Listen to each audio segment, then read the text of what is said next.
Hai, halo, welcome back to Sasmo Channel. Melanjutkan konten kita yang sebelumnya terkait dengan faktor luck untuk UMKM. Di sesi ini kita akan melanjutkan dengan faktor yang ketiga dan keempat, yaitu faktor C, cukup, dan faktor K, continue. Sebelum kita masuk ke kontennya, kalau nanti video ini bermanfaat bagi Anda, jangan lupa untuk like, comment, and share, dan don't forget to subscribe.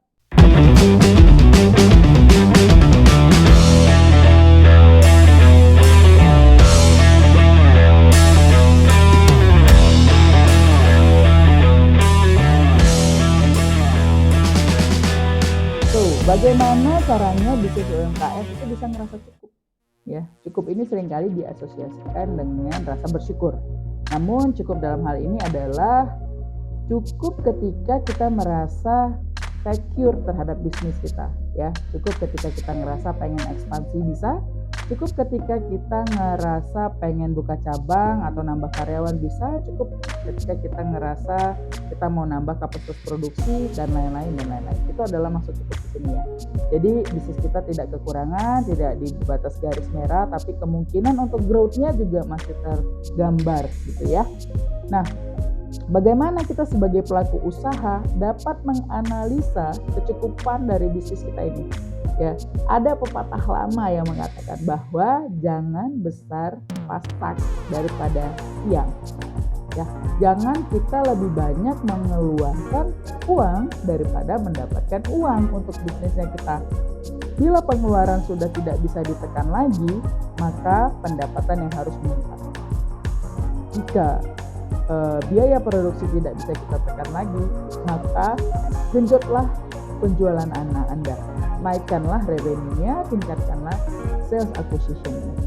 Gimana caranya atau hal-hal apa saja ya yang harus kita perhatikan untuk melakukan analisa kecukupan ini? Di sini sudah ada ya teman-teman. Poin yang pertama adalah kita harus benar-benar tahu dan kita harus benar-benar tracking ya. Poin satu, berapa pendapatan kita, day to day-nya itu berapa. Kita harus tahu, kita harus punya catatannya, kita harus bisa menganalisanya, bukan cuma per day. Kalau misalnya teman-teman bagi penjualan itu dalam 2 shift, teman-teman juga harus tahu shift pagi itu pendapatannya berapa, shift malam berapa. Kalaupun lagi teman-teman bisa ukur rata-rata peak hours dari bisnis Anda itu di jam berapa, itu justru lebih bagus. Jadi datanya akan semakin mengkerucut sehingga Anda akan mendapatkan insight yang lebih besar di akhir hari. So make sure Anda tahu berapa pendapatan Anda. Bisa start day to day ya, atau start per shift, atau bahkan bisa start per jam. Itu kalau butuh data yang lebih kerucut. Tapi kalau Anda butuh data yang lebih tebal gitu ya, Anda bisa analisa juga berdasarkan berapa pendapatan mingguan saya, berapa pendapatan bulanan saya, dan berapa pendapatan saya per quarterly gitu. Oke, itu adalah poin yang pertama yang harus kita tahu, berapa pendapatan dari usaha kita ya. Yang kedua adalah berapa pengeluarannya ya. Sedetail sekecil apapun, even untuk beli karet harganya 1.000 perak itu juga Anda harus catat. Ya, berapa expenses kita untuk running bisnis ini tuh Anda harus catat. Berapa gaji karyawan, berapa bayar listrik, berapa bayar kurir, berapa bayar ini, berapa belanja, semuanya dicatat. Oke, yang poin ketiga adalah cash on hand. Nah, ini sering kelupaan ya dia teman-teman UMKM. Taunya ya udahlah ya, hari ke hari bisa jalan, udahlah ya minggu ke minggu masih bisa running. Tapi dia lupa cash on hand, cash is king. Ya, cash adalah king zaman sekarang ini. Jadi kita tahu kira-kira dengan cash kita ini, perusahaan ini ada atau tidak penjualan, dia bisa tahan berapa lama. Jadi ketika ada hal-hal yang tidak bisa kita duga, kita tahu kita bisa bertahan berapa lama untuk usaha kita ini dapat bisa survive ataupun grow ya. So kita harus tahu cash on hand kita benar-benar dari usaha ini itu ada berapa. Jangan dicampur ya teman-teman. Biasanya apalagi kalau ibu-ibu nih, kalau usaha UMKM tuh suka kecampur uang belanja sama uang usaha. Nah ini yang repot, gak akan bisa mengukur cash on hand untuk usahanya berapa besar. Ya, itu adalah termasuk hal yang sering dilupakan tapi ternyata itu penting banget, bapak-bapak, ibu-ibu, teman-teman yang ada di sini.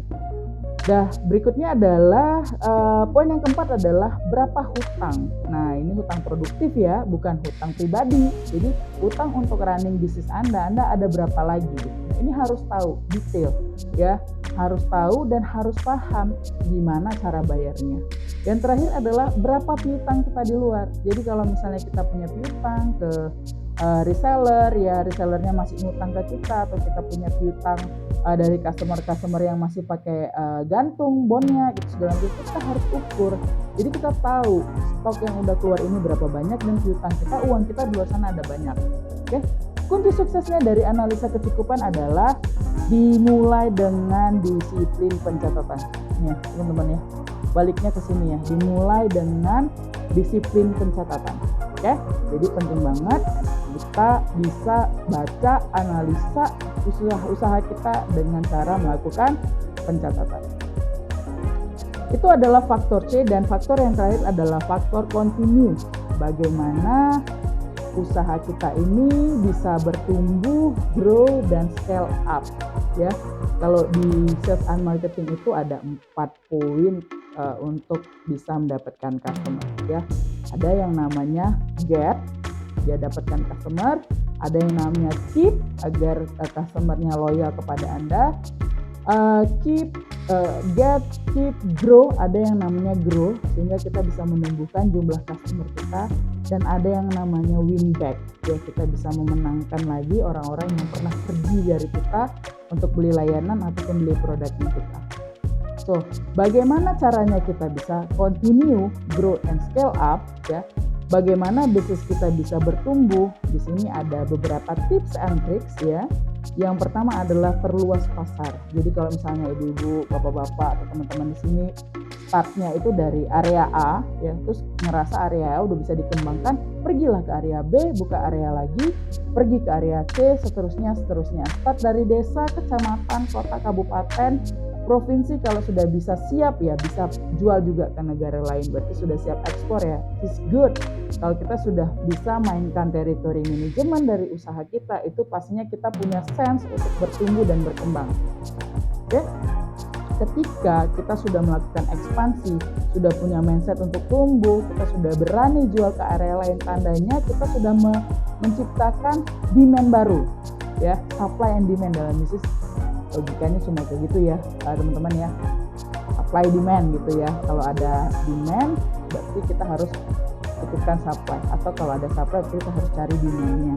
Nah, ketika kita sudah ciptakan pasar baru, demand baru, berarti kita juga sudah harus siap memperbesar poin nomor 2, kapasitas produksi. Jangan sampai area Anda gede tapi salesnya gede tapi barangnya nggak ada. Itu juga akan menghilangkan kepercayaan customer kepada brand atau produk Anda. So, kita juga harus hati-hati di dalam manage kapasitas produksi ini, dan hal-hal yang pastinya harus kita perhatikan adalah mulai dari jumlah orang, material yang kita butuhkan, mesin yang akan kita pakai, metode, dan uang yang kita punya untuk menambah kapasitas produksi kita. Dan poin yang terakhir adalah poin nomor 3, mampu beroperasi dalam skala besar. Teritori udah gede, mesin udah banyak, udah bagus gitu ya, atau produksi udah juga gede juga. Tapi ada hal yang lupa, orang-orangnya, SDM gitu. SDM-nya ini tidak mampu bergerak dalam skala yang lebih besar. Dia cuma punya mental, cuma di kota dia aja gitu. Tapi nggak punya mental untuk bisa bersaing di, let's say, skala nasional maupun internasional. Nah, gimana caranya kita bisa mengisi gap ini? Biasanya business owner itu maunya dia berkembang, tapi jangan lupa kita nggak bisa jalankan bisnis sendirian. Kita harus punya tim, makanya kalau kita berkembang, timnya juga berkembang.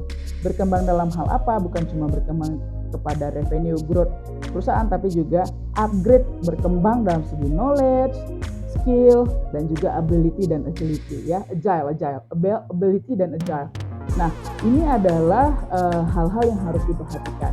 Kalau misalnya ownernya udah nggak ada waktu lagi untuk nge-training anak baru atau anak lama atau orang lama atau orang baru, ya coba gunakanlah lembaga-lembaga training ya, atau webinar dan segala macam. Ini untuk meningkatkan skill dari SDM Anda. Oke, mungkin itu aja untuk segmen 4 faktor luck untuk UMKM di video kita kali ini. Sekali lagi, jika Anda ngerasa konten ini bermanfaat, silakan tinggalkan komen, like, dan subscribe. Thank you so